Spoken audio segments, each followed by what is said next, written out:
변수 선언과 할당에 대해서 한번 알아볼게요. 같이 알아볼 내용을 여기 주석에 적어 놓고 하겠습니다. 변수 선언과 할당.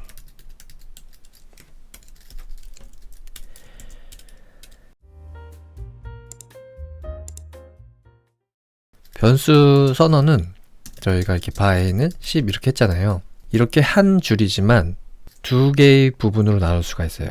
어떻게 나눌 수가 있냐면 바 A 그리고 A는 10 이렇게 나눌 수가 있습니다. 그래서 이렇게 하나의 문장을 두 개의 부분으로 나눌 수가 있는데 이 부분을 변수 선언이라고 하고요. 이 부분을 값 할당이라고 합니다. 이렇게 두 부분으로 나뉜다는 걸 잘 기억을 하셔야 돼요.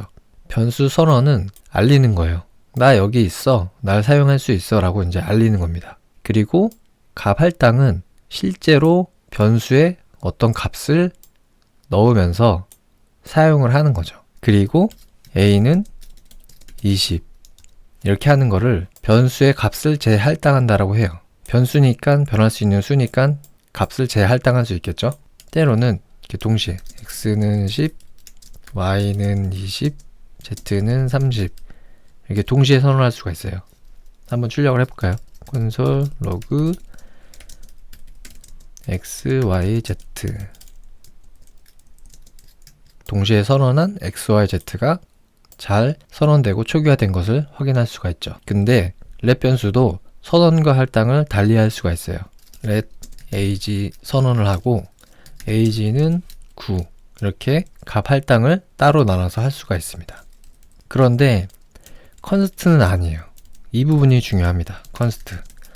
const는 const name은 코딩 맥스 이렇게 선언과 할당을 했잖아요. 그런데 const name은 코딩 맥스 이렇게 두 부분으로 나눌 수가 없습니다. 선언과 할당을 두 부분으로 나누면 상수의 의미가 깨져요. 왜냐하면 상수는 한 번 이렇게 값이 정해지면은 프로그램이 끝날 때까지 그 값이 안 변하는 거잖아요. 이렇게 선언을 했어요. 그런데 여기서 변경을 하고 있는 거죠. 그렇기 때문에 이건 상수의 의미를 깨부수는 것이기 때문에 이걸 허용하지 않아요. 그래서 상수는 항상 선언과 할당을 동시에 해줘야 합니다. 그리고 우리가 이제 변수 선언 할당을 할 때 이 변수들이 실제로 메모리에서 어떻게 자리 잡는지 이해하는 게 중요해요. 그래서 메모리를 그려가면서 한번 같이 알아볼게요. 메모리는 이렇게 보시면 그러니까 저희가 실제로 사는 램이에요. 램을 보시면 되게 많은 셀들로 이렇게 구성이 되어 있어요. 그래서 이게 각각의 1바이트씩 그 자리를 차지하고 있습니다. 그리고 이 셀들은 주소가 있어요. 주소가 있거든요. 그래서 이 셀에 접근할 때 우리는 이 주소 값을 통해서 접근을 합니다. 이거는 그거랑 마찬가지예요. 저희가 어떤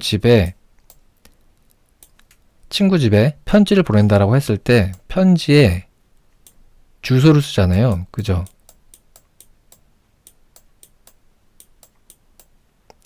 어드레스를 쓰면은 우체부가 이 편지를 이 집에 싹 갖다 줘요. 그죠? 그거랑 같아요. 저희가 어떤 메모리 셀에 있는 값을 읽으려면은 그 셀의 주소를 알아야 합니다. 메모리가 이렇게 있다라고 할게요.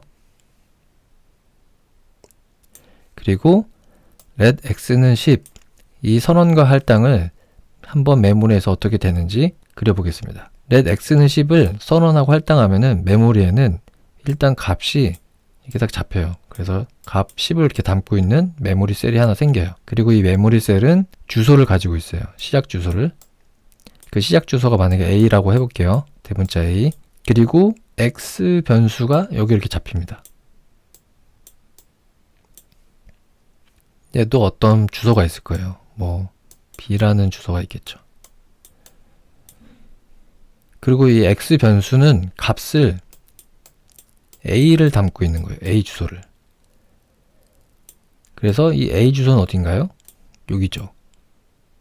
그래서 이 x 변수가 이렇게 싹 가리키고 있는 겁니다.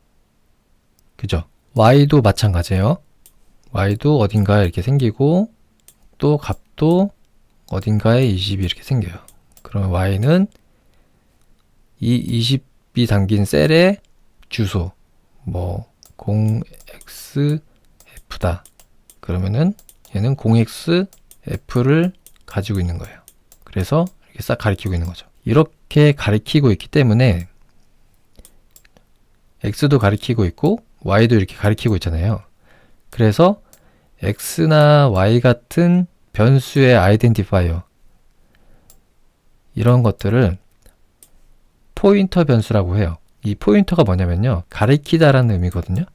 그래서 값을 가리키고 있기 때문에 포인터 변수라고 합니다. 자바스크립트에서 모든 변수는요, 이 포인터 변수예요. 그리고 저희가 이제 다른 편에서 배우겠지만 프리미티브형하고 참조형이 나오는데 메모리에는 똑같이 잡히지만은 그 값을 복사할 때 프리미티브냐 참조형이냐에 따라서 차이가 발생합니다. 그건 저희가 잠시 뒤에 복사 얘기를 할 때 알아볼게요. 제가 만약에 여기서 변수니까 재할당을 할 수 있잖아요. 재할당이 그러면 어떻게 또 되는지 메모리를 그려가면서 한번 알아볼게요. 제가 x는 10을 해놨어요. 근데 제가 여기서 x는 100을 해볼게요. 그러면 이때는 어떻게 되느냐? 메모리가 이렇게 있습니다. 그리고 처음에 10이 이렇게 값이 담기고, 그리고 x가 이렇게 있잖아요. 그럼 x가 얘를 이렇게 싹 가리키고 있어요.